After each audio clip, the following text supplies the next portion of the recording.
Guys, it's Amanda Blue with San Francisco World Spirits Competition. We're talking to the founders of Found North Whiskey about their win, and I hope that you will join us. I just invited them. Sorry, this Instagram thing is sometimes it just oh, Hi. great you guys are. Now you just gotta Are we on? turn yourself. Sure. There you go. On here. Hi guys, how are you? It's going to be intimate for It's us. gonna be tight. Get Well, close. I hope you sorry are both vaccinated. Russell started an interview. So apologies to everyone that was waiting. No problem. We've got some people here and ready to talk about your whiskey. Fantastic. So, tell me everything about how you started a whiskey company. This is obviously a brand new operation. So, what were you guys doing before? Where are you guys located? And what made you want to, excuse the helicopter in the background, what made you want to decide to start a whiskey company? Yeah, for sure. So we've been working on this particular product. We just released it a month ago, but we've been working on it for a year and a half in terms of just the blending process and getting the right source of supply and getting started. But the story for us starts at least 10 years ago. We're brothers and we really want to start something together. And Nick has been very passionate about whiskey and in the spirits industry for quite a long time. And so about 4 or 5 years ago, he convinced me to change my industry and join him. And we basically started by doing marketing for other brands in our, locally, like just doing tastings and, helping people with sales and getting brands that we really thought were kind of underrepresented to people. Locally being Boston. In the New England area, mostly Massachusetts. And then from there, we started doing some importing and distribution, which we really like, and we're continuing to do on a small scale. We actually import an Armagnac, a single estate Armagnac.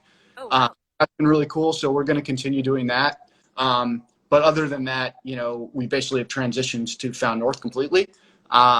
But that's been something we've been aspiring to build since we started the company. But we really wanted to wait until we had something really concrete that we thought could be differentiated and could be a long-term project for us. Yeah, honestly, we started looking for whiskey to bottle and whiskey to import.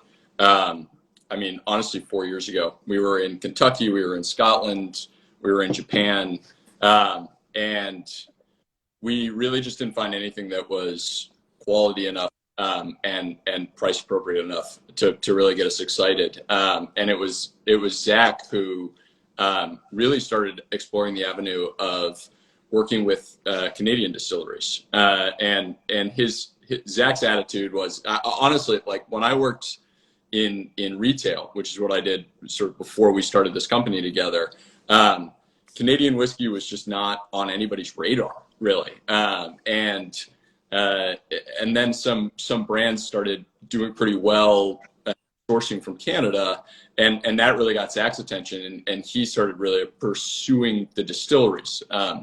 It's trickier than going to a sort of an American distillery where the whiskey, if you decide to source it, is kind of already done.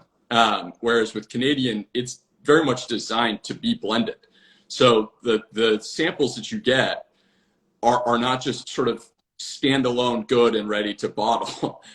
In fact, like a lot of them, the intensity of some of the flavors is really quite surprising. And so we had to spend a lot of time trying to just learn what we were doing from a blending standpoint to really get it going. It took a while, but we're pretty happy with how it turned out. Yeah, I guess so. Tell me the differences between the two. You've got batch 001 and batch 002. Is there a different process in formulating those? What's the different flavor profiles for them both? You want to take this? Yeah, so basically the really interesting thing for us was we were hell-bent on doing 100% rye. We loved rye, and we were so excited about that.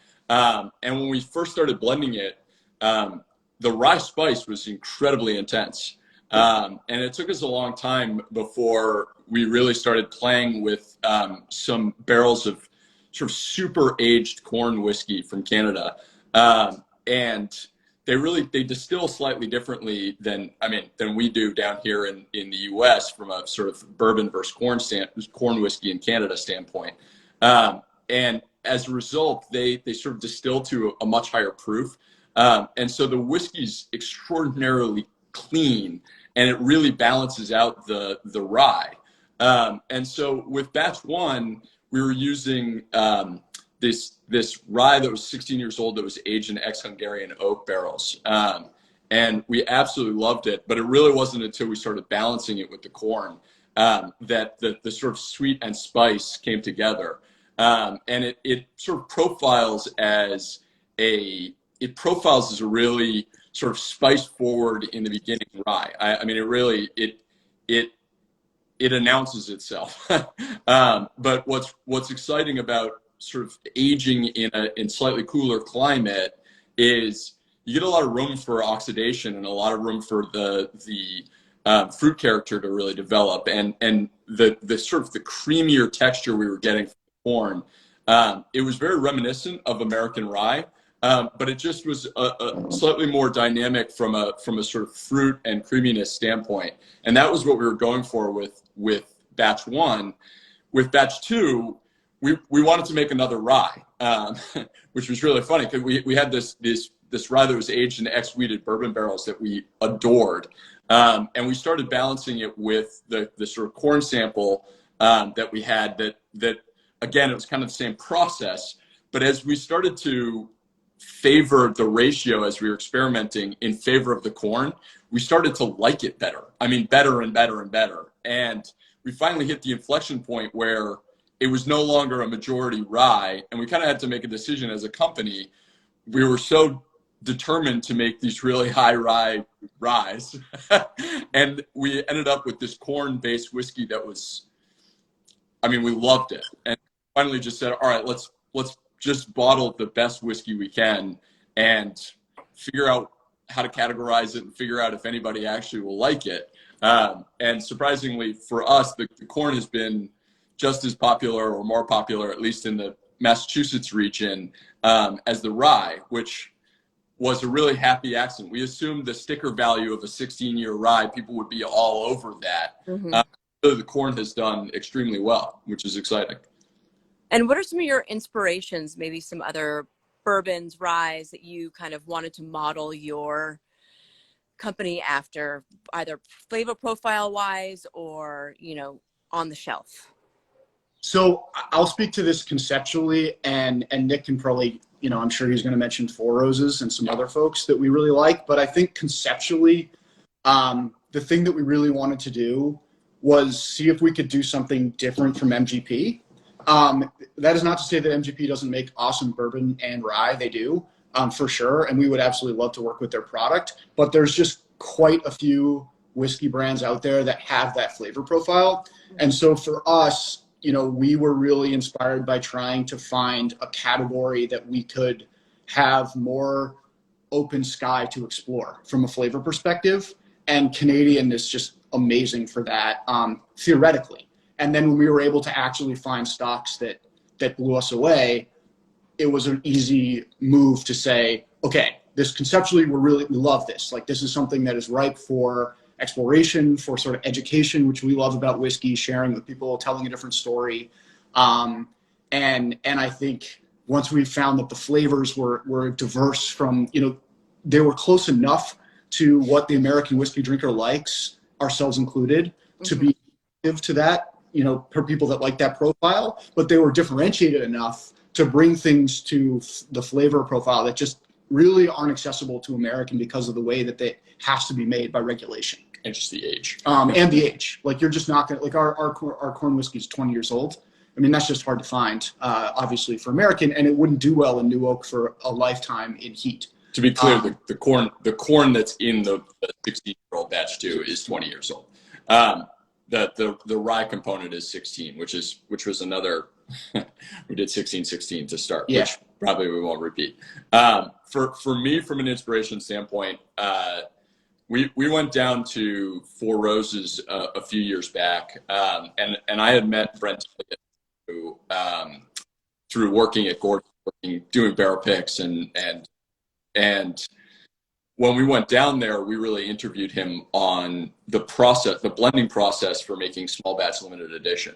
And the thing about blending is if you get 100 samples sent to you, you know, for me, I was like a little kid in a candy shop. It's like, oh, this is going to be so fun.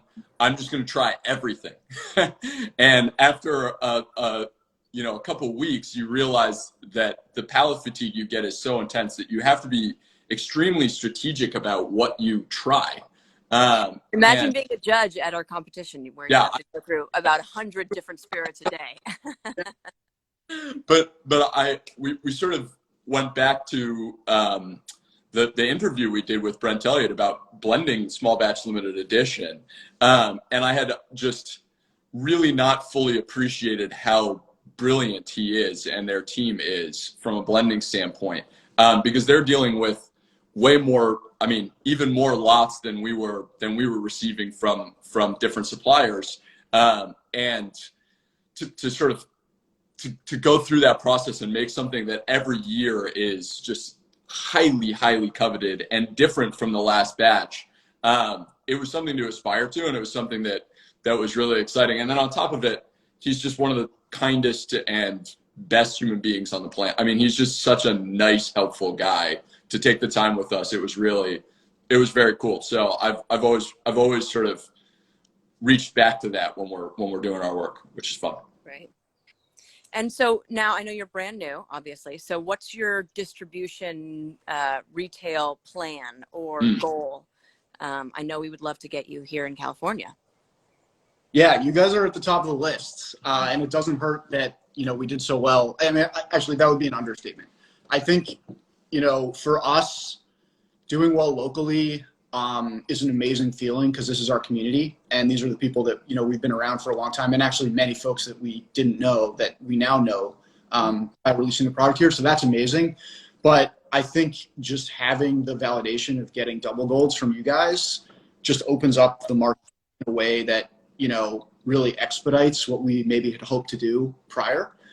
So, you know, I think our goal is we don't have that, like, it's been selling so well. It's a good problem to have, but it's been selling so well that we actually don't have enough of batch 1 and batch 2 to be widespread.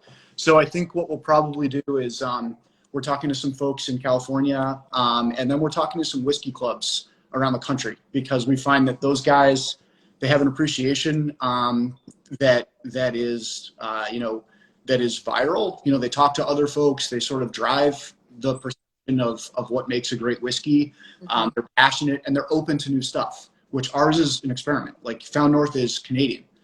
So, and that's different. And a corn whiskey that's not called a bourbon is not an easy thing to socialize. And so for us, we're targeting sort of those key accounts across the US that really like to tell the story of an interesting whiskey. And I think being able to say this is a 16-year-old cask strength rye helps us. It puts us on the map. But being able to say this is a cask strength rye, this is a cask strength corn, and both of them just got double gold, and we're, you know, 2 for 2 on that from you guys. That makes all the difference. So I think we'll do that, and then we'll also try to do some, you know, e-com on a small scale, just so we can ship folks who are really passionate in different states. Well, we have several retail partners that I would love to introduce you to that are based in California and based in the Midwest, and we can hook you up with them and hopefully get your bottles on shelves as soon as they're ready. Yeah. They're ready. They're ready. Okay. Okay. So I've got three questions that I close out my interviews with. Okay. First question is your favorite meal to pair with. I'm going to ask you, Zach, with the corn whiskey, and I'm going to ask you about the rye. Favorite meal? Yeah, that one for me is actually going to be pretty easy. I find for me with the corn whiskey, which has that nice sweetness and that nice fruit, but it's big. It's 64.9%. It can stand up to whatever you're eating. Barbecue. I just think like great barbecue with the batch 2 is perfect. So I love just having that, you know, really punchy, fruity, big corn-based whiskey with some big barbecued ribs and wings. That sounds delicious. Strong choice. All right, for me, You better pick a salad. Yeah, no, No, what? actually, my wife is an incredible baker, and so for me, batch one, chocolate cake and vanilla ice cream with this. Ooh. The fun thing about, I think the really fun thing about batch one is it's subtly very creamy, and that's super unusual for a rye, and so you pair it with some chocolate, some ice cream, and I mean, you can't really go wrong with chocolate and ice cream in general, but pairing it with this, I think it's just That really, is a very rich meal, but it sounds Yeah. good. Okay, favorite song to listen to while drinking Found North? Well, Down North specifically. Oh man! Oh I man, love what's that a question. great Canadian song? I'm blanking out. Or like a No. Traveling North. We got to get that into our. I know. wheelhouse. Favorite song while listening to Found North. Man, that's tough. This is really hard. God, what's just a favorite song? It's funny because I actually like to listen to music when I'm blending. This is gonna sound so not. I hate even saying this, but I like to listen to classical music when I blend. I think that's amazing. What's shameful about that? I know. Why are you embarrassed about that? I'm sitting here listening to Bach. You know what I mean? But that's honestly that has to be it for me. Or Me too. yeah, right. Yeah. Can we pass? No, that's. I love that answer. So yeah, classical. We'll go. Okay. Okay. And then last thing is favorite cocktail. Just all around favorite cocktail. Mine's I actually, so a member of our team who's just an integral part of the team is a guy, Sammy Karachi. And he comes from he has a really serious bartending background. And he's like, I was such a whiskey purist before I met him. And he really introduced me to cocktails. And one of the big things he used to do is he would mix up these cocktails with like $200, $300 bottles of whiskey. And I was always like, what are you doing? And he was like, you cook with ingredients that you would consume, right? Like we mix with ingredients that we love. So I'll actually make cocktails even with our stuff. And for me, a Manhattan, but I add a few drops of chocolate extract. So it's like Ooh. yeah, it's delightful. And I'm easy on the vermouth, heavy on the whiskey. Awesome. Yeah, probably. I mean, that the reality is probably a Manhattan as well. But if I was going to go outside of whiskey, it would probably be a Mezcal Negroni. I really like those. Honestly, I drink my whiskey neat most of the time. Not to say that cocktails aren't awesome, and Nick makes great cocktails too. But when I'm thinking, I just want something refreshing that's not a highball or just whiskey on ice. Mezcal Negroni, kind of where it's at for me. Awesome. Yeah. You can't go wrong with the highball too. I mean, Yeah. it's Bach and a highball. I like it. Yeah. walking a highball. Sounds Exactly. right. What about you, Amanda? My favorite cocktail, I would think maybe I'm really into Paper Planes lately, Ooh. which is, a little bit of whiskey, some Aperol, a little bit of lemon, Yeah. a Very little strong. bit of bitters. Fantastic. Ooh, awesome. I think you can put Angostura bitters in literally anything. I'll put it in my cereal. Like That's it true. just makes everything better. Yeah. Okay, guys. Well, thank you so much. Please keep in touch with us about your distribution and your plans for coming all over the U.S. and worldwide. We want to help in any way we can. So let us know. We really Awesome. appreciate that. You guys Thanks, have been Amanda. huge for Yeah, us. So seriously. thank you so much for having us on. Congratulations. Yes. Thank you. Thanks so much. Bye, guys. Bye. Bye.